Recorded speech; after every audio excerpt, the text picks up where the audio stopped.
వి gold trusted gold buyers తాకట్టులో ఉన్న బంగారాన్ని విడిపించి ఈ రోజు ఉన్న మార్కెట్ ధరకే కొనబడును. మరిన్ని వివరాలకు సంప్రదించండి 7710 welcome to hot TV crime scene.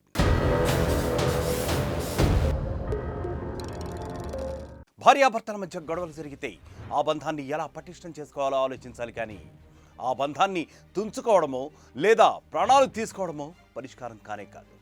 ఇటీవల చిన్న చిన్న కారణాలకే దంపతులు తనువు చాలిస్తున్న ఘటనలు అంతకంతకు పెరిగిపోతున్నాయి. కర్ణుడి చావుకు 1,00,000 కారణాలు ఉన్నట్లు భార్యాభర్తల చావులకు కూడా అనేక కారణాలు కనిపిస్తున్నాయి. తాజాగా హైదరాబాద్ శివారు ప్రాంతం హయత్ నగర్లో గంటల వ్యవధిలోనే భార్యాభర్తలు మృతి చెందడం తీవ్ర విషాదాన్ని నింపింది.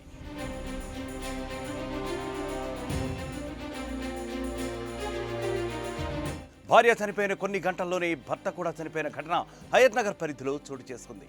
పోలీస్ స్టేషన్కు ఎదురుగానే ఈ విషాదం జరగడం కలకలం రేపింది. హయత్ నగర్ ముదిరాజ్ కాలనీకి చెందిన నగేష్, శిరీష భార్యాభర్తలు. కొంతకాలంగా దంపతుల మధ్య గొడవలు జరుగుతున్నాయి. ఇదే క్రమంలో మంగళవారం ఇంట్లోనే ఉరివేసుకుని శిరీష చనిపోయింది. దీంతో మృతురాలి తల్లిదండ్రుల ఫిర్యాదు మేరకు భర్త నగేష్ను పోలీసులు అరెస్ట్ చేశారు.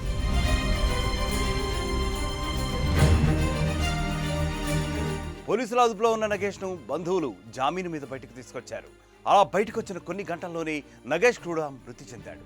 పోలీస్ స్టేషన్ ఎదురుగా ఉన్న ఓ షాపింగ్ మాల్ బిల్డింగ్ పైనుంచి అతను దూకి ఆత్మహత్య చేసుకున్నాడు.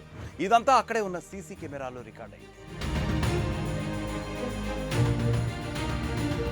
అయితే భార్య చనిపోవడం, పోలీసులు అరెస్ట్ చేయడంతో నగేష్ తీవ్ర మనస్తాపానికి చెందినట్లు చెబుతున్నారు.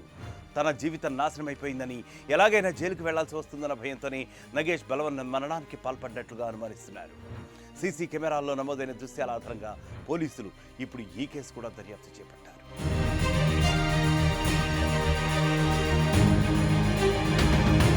వివాహ బంధంలో సమస్యలు సహజమే. వాటిని తట్టుకుని భార్యాభర్తలు కలిసి ఉండాలి, కానీ ఒకరి తప్పును మరొకరు చూపిస్తూ పెత్తనం చెలాయించకూడదు. అలా కొందరు చేసే పొరపాట్లే చివరికి కుటుంబాన్ని ఛిద్రం చేస్తున్నాయి. ఇక మరొక క్రైమ్ స్టోరీతో మళ్ళీ కలుద్దాం. అంటే స్టే క్లిక్డ్ ఆన్ RTV.